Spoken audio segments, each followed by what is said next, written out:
एपटे प्रेमिका नीतुर चलीथिला बाहाघर आउ सेपटे मुंबईर थिबा प्रेमिका रंजित को किछि भी जणा नथिला।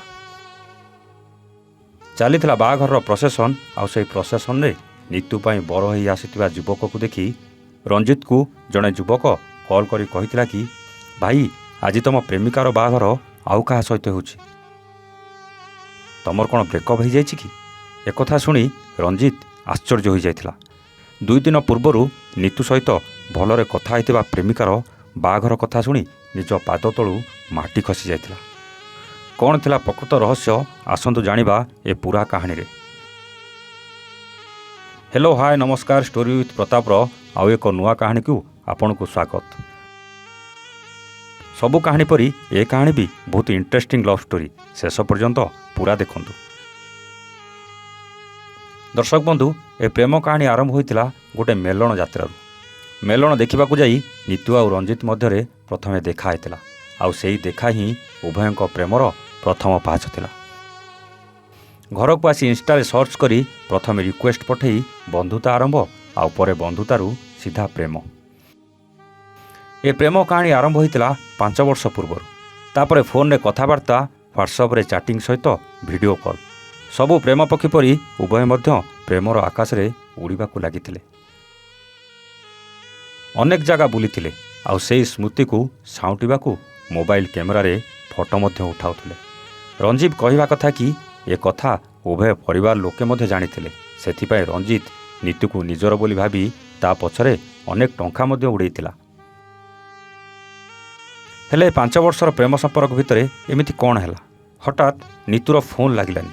सेपटे नीतुर फोन न लागिबा देखि रंजित व्यस्त होई नीतुर परिवार लोकन को कॉल करिथिला। समस्ते कहिथिले नीतुर देह खराब अछि, ठीक हेबाकू 4-5 दिन लागिबो।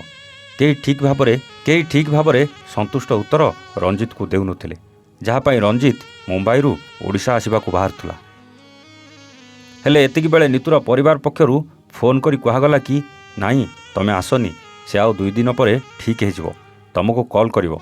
एकथा शुणिबा परे रंजित शांति रे निश्वास मारिबा सहित निश्चिंत रे रहि जाइथिला। किंतु से जानि नथिला नीतू आउ केबे ता सहित कथा हेबनी, काहेकि ना जो नीतू रंजित हाथरू शंखा सिंदूर पिंधि 7 जन्मर साथी होइतांता, सेई नीतू 2 दिन परे आउ कार हेबाकू जाउथला, जहा रंजित को टिके भी खबर नथिला। 2 दिन परे नीतू को बाहा हेबाकू आसीथिबा बरर चलीथिला प्रोसेसन। आउ से प्रोसेसन पाखरु के जणे रंजित बदल रे आउ काकू बर बेसरे देखि रंजित को कॉल करथिला। आउ एकथा शुणिला परे रंजित पाद तळु माटी खसी जाइथिला। आउ किछि करिबा पई समय भी ता पाखर नथिला। प्रेमिका नीतू सेठी बाहाघर खुशी रे मातिथिला आउ प्रेमिक रंजित पाखरे लुह गड़ेबा छड़ा किछि रास्ता नथिला। सेदिन बॉम्बेरू थाई फोन जोगे कांदी कांदी गणमाध्यम को निज कहानी बखाणला बेले रंजितर कंठरुद्ध हो जाउथला। 5 वर्ष है भल पाई, माने 5 वर्ष भितर यही जानुआरी चलती डिसेम्बर 2-3 फोन कॉल करिया बंद, सब किसी माने मो आईडी फाइडी सब ब्लॉक करदेले। मुझे जानी पाइनी। तापर ता सान भौणी सहित कंट्राक्ट करनी, सी गला बापांकर आउ देईर जाउतले गाड़ी नहीं कि एक्सीडेंट होइछि, सी बहुत सीरियस अछंती, मेडिकल एडमिशन होइछंती। तो जन सहित लिविंग रही आसी एत किसी शेयर करी मो कथाटा विश्वास करदेनी। मु कहनी हो आसीने कंट्राक्ट करेंगे कि कौन कहे आउ जो मत कि जन ना साइलेंट हिसाब से किसी क्या जनइलेनि, लुचेकी फैमिली लोक आउ रिलेटिव तार जो जानुआरी 21 ता मैरेज कर देइछंती घंटेश्वर रे। मो कहयार कथा तुम जदि मैरेज मत न कर आगुरी जदि तुम एमती किसी प्रोब्लेम थिला मत आगुरी सीधा सीधा मना कर दवा कथा। मु तुम पिछे 50-60 हजार टंका उड़ेनी, मो कैरियर बर्बाद, मो लाइफ बर्बाद करदेल। एसबु घटना रंजित पाखरु जानिला परे नीतुर बापा सहित गणमाध्यम प्रतिनिधि जनक प्रतिक्रिया जानिबाकू चाहिथिले, किंतु तांको बापा ए कथा को पूरा खंडन करथिले। आउ कहिथिले मो झियो काहा सहित प्रेम संपर्क रे नथिला कि मु से पिला को जानिनी। हेले एठी गोटे प्रश्न, ଯଦି ଝିଅର ପ୍ରେମ ସମ୍ପର୍କ ନଥିଲା ତେବେ ଫଟୋ କ'ଣ ମିଛ, ନା ଭିଡ଼ିଓ କଲ୍ ମିଛ, ନା ଫୋନ୍ ରେକର୍ଡ଼ିଂ ମିଛ? ଦର୍ଶକ ବନ୍ଧୁ, ଏସବୁ ଯଦି ମିଛ, ଆମ ପାଖରେ ନିତୁ ଆଉ ରଞ୍ଜିତର ଏମିତି କିଛି ଫଟୋ ଅଛି ଯାହା ଆମେ ଆପଣଙ୍କୁ ଦେଖାଇ ପାରିବୁନି, ଆଉ ଏମିତି କିଛି କଲ୍ ରେକର୍ଡ଼ିଂ ଅଛି ଆମେ ଆପଣଙ୍କୁ ଶୁଣାଇ ପାରିବୁନି।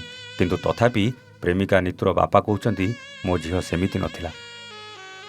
ଆମେ କହୁନୁ ବାପା ଭୁଲ ବୋଲି, ସବୁ ବାପାଙ୍କର ନିଜ ଝିଅକୁ ନେଇ ଅନେକ ସ୍ୱପ୍ନ ଥାଏ। ନିତୁର ବାପାଙ୍କ ମନରେ ବି ଅଛି, ସେଥିପାଇଁ ଝିଅର ବାହାଘର ନିଶ୍ଚିତ ଭଲ ଜାଗାରେ କରିଥିବେ। କିନ୍ତୁ ଝିଅ ଯାହା କଲା କ'ଣ ଠିକ୍ କଲା? ଯଦି ପରିବାର କଥାରେ ମନର ମଣିଷ ବାଛିବାର ଥିଲା, ତାହେଲେ ଆଉ ଜଣକୁ କଷ୍ଟ ଦେବାର କାରଣ କ'ଣ ଥିଲା? ଆପଣଙ୍କ ବିଚାର କମେଣ୍ଟ କରି ନିଶ୍ଚିତ ଜଣାଇବେ।